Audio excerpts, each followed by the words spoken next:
안녕하세요. 오늘은 트랜스미터 밴드위스와 슬라이스 셀렉션에 대해서 알아보도록 하겠습니다.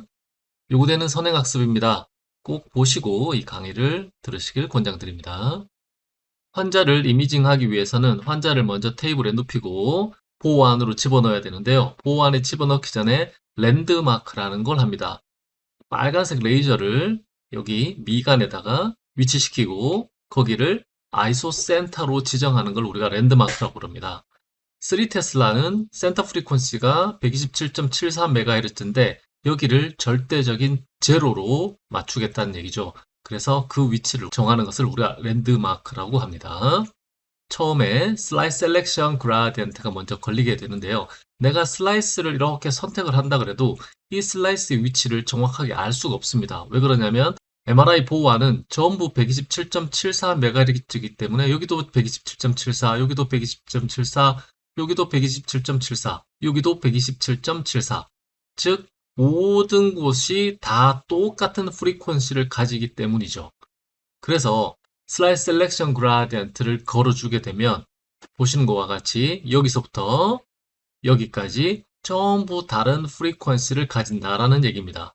말씀드린 것처럼 랜드마크한 곳은 0이 되고요. 위쪽으로 가면 플러스가 돼서 점점 자장이 커지고 밑으로 가면 이제 마이너스 값을 가지는 자장이 된다. 그렇게 생각을 하시면 되겠죠. 자, 그러면 슬라이스의 위치는 어떻게 정하느냐? 슬라이스 위치는 센터 프리퀀시로부터 즉 0으로부터 얼마만큼 떨어져 있는지를 알면 됩니다. 그래서 내가 원하는 슬라이스의 위치는 센터 프리퀀시로부터 얼마만큼 떨어져 있는지 프리퀀시로 결정을 할 수 있다라고 생각을 하시면 되겠습니다. 그리고 나서 시크니스를 결정을 해줘야 되는데요. 우리가 6mm 시크니스, 3mm 시크니스라고 얘기를 하는데 MRI 장비는 6mm, 3mm를 인식을 하지 못합니다. 그러면 MRI 장비가 어떻게 thickness를 인식을 하느냐? 이것도 똑같습니다. 프리퀀시로 인식을 하게 됩니다. 슬라이스 thickness가 있으면요. 여기 제일 위쪽과 제일 아래쪽에 그라디언트 차이를 인지를 한다는 얘기입니다. 우리가 라모 프리퀀시를 배울 때 F0는 감마바 B0라고 배우셨죠? 자, 프리퀀시의 차이를 우리가 이렇게 나타낼 수 있습니다. 프리퀀시의 차이는 자장의 차이고 자장의 차이는 그라디언트의 차이와 그 거리로 나타낼 수 있다라고 하는데요. 여기서부터 여기에 그라디언트 차이가 이렇게 나타나고 이 거리 델타 Z를 슬라이스 thickness로 이렇게 나타낼 수가 있다라고 보시면 되겠습니다. 그래서 말씀드린 것처럼 이 슬라이스의 위치는 센터 프리퀀시로부터 얼마만큼 떨어졌는지로 나타내지만 슬라이스 thickness는 제일 위쪽과 아래쪽의 그라디언트 차이로 나타낼 수 있는데 이걸 결국에는 프리퀀시의 차이로 이렇게 나타낼 수 있습니다. 아래쪽은 FZ의 1, 위쪽은 FZ의 2 이렇게 나타나게 되면요. 큰 쪽이 2가 되겠죠. 큰 쪽에서 작은 쪽을 빼면 그 프리퀀시의 차이가 됩니다. 프리퀀시가 하나 있으면 그냥 프리퀀시인데 프리퀀시와 프리퀀시 사이의 간격을 우리가 뭐라 그러냐면 대역폭이라고 해서 밴드위스라고 합니다. 특별히 슬라이스 시크니스를 결정하는 이 프리퀀시의 차이, 즉 대역폭을 트랜스미터 밴드위스라고 하는데요. 트랜스미터 밴드위스라는 얘기는 우리가 MR 영상을 얻기 위해서 이 슬라이스 thickness 안에 있는 모든 스핀들을 익사이테이션 시켜야 됩니다. 즉 RF를 때리는 영역이 바로 트랜스미터 밴드위스가 되겠다라는 얘기입니다. 그래서 스핀 에코를 할 때 90도 익사이테이션 펄스를 때려주기 전에 먼저 슬라이스 셀렉션을 한다라고 말씀을 드린 게 바로 이겁니다. 슬라이스 셀렉션 그라디언트를 걸어줘야 내가 익사이테이션 시키고 싶은 슬라이스의 위치를 알 수 있고 슬라이스 thickness를 결정할 수 있다라고 생각을 하시면 되겠습니다. 그래서 90도 익사이테이션 펄스를 슬라이스 thickness의 영역만큼, 즉 슬라이스 thickness의 대역폭만큼, 다시 말해서 트랜스미터 밴드위스 영역의 RF를 빵 때려주겠다라는 얘기라고 생각하시면 되겠고요.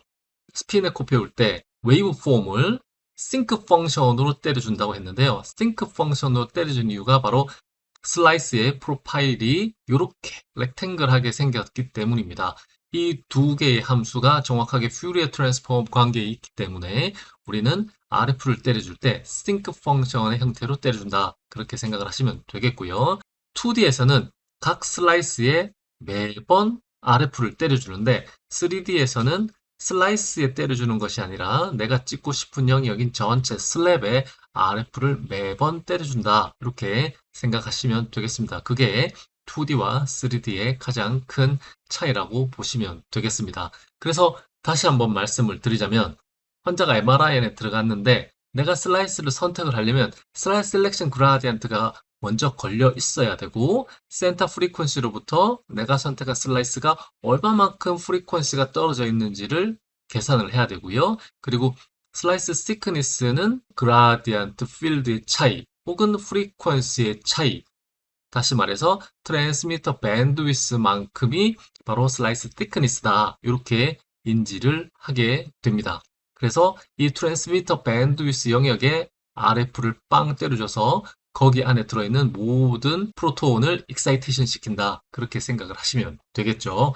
그래서 결론적으로 트랜스미터 밴드위스는 바로 익사이테이션 시키는 레인지다. 이렇게 생각을 하시면 되겠습니다. 자, 그러면 그 다음 슬라이스는 어떻게 하느냐? 그 다음 슬라이스는 슬라이스 시크니스를 그대로 유지한 상태에서, 다시 말해서 트랜스미터 밴드위스를 그대로 유지한 상태에서 프리퀀시만 옮겨주면 됩니다. 첫 번째 슬라이스는 센터 프리퀀시에서 이만큼 떨어져 있으면 두 번째 슬라이스는 센터 프리퀀시에서부터 요만큼밖에 떨어져 있지 않다. 그래서 요 위치를 알려주면 두 번째 슬라이스의 위치가 되겠다라는 얘기입니다. 다시 말씀드려서 슬라이스 티크니스, 즉 트랜스미터 밴드위스는 그대로 유지하고 프리퀀시만 계속 바꿔주면 멀티 슬라이스 이미징이 가능하다. 이렇게 보시면 되겠습니다. 자, 아까 말씀드린 것처럼 트랜스미터 밴드위스는 감마바 델타 그라디언트 더트 프로덕트의 델타 Z 이렇게 되어 있습니다. 이 델타 Z를 제가 아까 슬라이스 시크니스라고 말씀을 드렸죠. 그래서 슬라이스 시크니스의 공식이 이렇게 됩니다. 슬라이스 시크니스는 슬라이스 셀렉션 그라디언트가 걸리게 되면 이 값은 고정이기 때문에 결론적으로 슬라이스 시크니스는 트랜스미터 밴드위스에 의해서 결정이 된다. 이렇게 생각을 하시면 되겠습니다. 그라디언트 퍼포먼스가 안 좋은 MRI와 그라디언트 퍼포먼스가 좋은 MRI 장비에서 같은 트랜스미터 밴드위스일 때 더 퍼포먼스가 좋은 MRI 장비에서는 신섹션이 가능하다. 하이 레졸루션 이미징이 가능하다. 그런 얘기를 드렸어요. 그 이유가 바로 이 공식에 의해서 결정이 된다라고 보시면 되겠습니다. 트랜스미터 밴드위스를 이제 고정하고 그라디언트의 스트렝스가 커지면 어떻게 될까요? 시크니스는 훨씬 더 줄어든다. 이렇게 보시면 되겠습니다. 그래서 그라디언트 퍼포먼스가 좋은 장비를 사면 훨씬 더 스린한 슬라이스를 선택을 할 수 있다. 그래서 좀 더 하이 레졸루션의 영상을 얻을 수 있다. 그렇게 생각을 하시면 되겠습니다. 펄스 다이어그램에서 내가 때려주는 RF의 시간을 우리가 펄스 듀레이션이라고 합니다. 이 펄스 듀레이션은 T와 연관이 있습니다. 즉 펄스 듀레이션이 길면 T도 늦게 나오게 되고요. 펄스 듀레이션이 짧아지면 T도 짧게 나타납니다. 자, 그런데 펄스 듀레이션은 트랜스미터 밴드위스와 역수관계에 있습니다. 우리가 파동할 때 주기와 프리퀀시는 역수관계에 있다라고 보여주셨는데요. 여기서 나타내는 펄스 듀레이션과 T는 시간의 개념이고요. 트랜스미터 밴드위스는 프리퀀시입니다.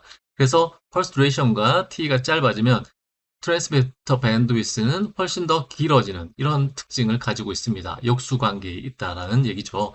그래서 펄스 듀레이션이 짧고 T가 짧아지면 밴드위스는 커진다. 밴드위스가 커지면 thickness는 더 두꺼워진다. 펄스 듀레이션이 길어지면 어떻게 될까요? 트랜스미터 밴드위스는 작아지고 슬라이스 thickness는 역시 줄어든다. 그렇게 보시면 되겠습니다. 그래서 이 관계를 잘 알고 계셔야 되겠습니다. 자, 아까 말씀드린 것처럼 이 상태에서 그라디언트 퍼포먼스가 좋아지면 어떻게 될까요? 33에서 45로 빵 튀겨지면 보시는 것처럼 슬라이스 셀렉션 그라디언트가 훨씬 더 강하게 걸리게 되고 맥시멈 그라디언트 스트렝스가 커지기 때문에 슬라이스 티크니스는 훨씬 더 작아진다. 즉, 신섹션이 가능하다. 이렇게 생각을 하시면 되겠습니다. 그라디언트 퍼포먼스가 좋아지면 T가 짧아지고 밴드위스가 커진다. 훨씬 더 하이 레졸루션의 영상을 얻을 수 있다. 신섹션이 가능하다라고 말씀을 드린 이유가 바로 여기에 있다라고 보시면 되겠습니다. 오늘 트랜스미터 밴드위스의 의미가 무엇이고 이 트랜스미터 밴드위스에서 슬라이스가 어떻게 결정이 되고 슬라이스 티크니스가 어떻게 결정이 되는지 혹은 멀티 슬라이스 이미징이 어떻게 되는지를 배우셨습니다. 오늘 강의는 여기까지고요. 오늘 강의도 좋았다면 구독과 좋아요를 부탁드립니다. 감사합니다.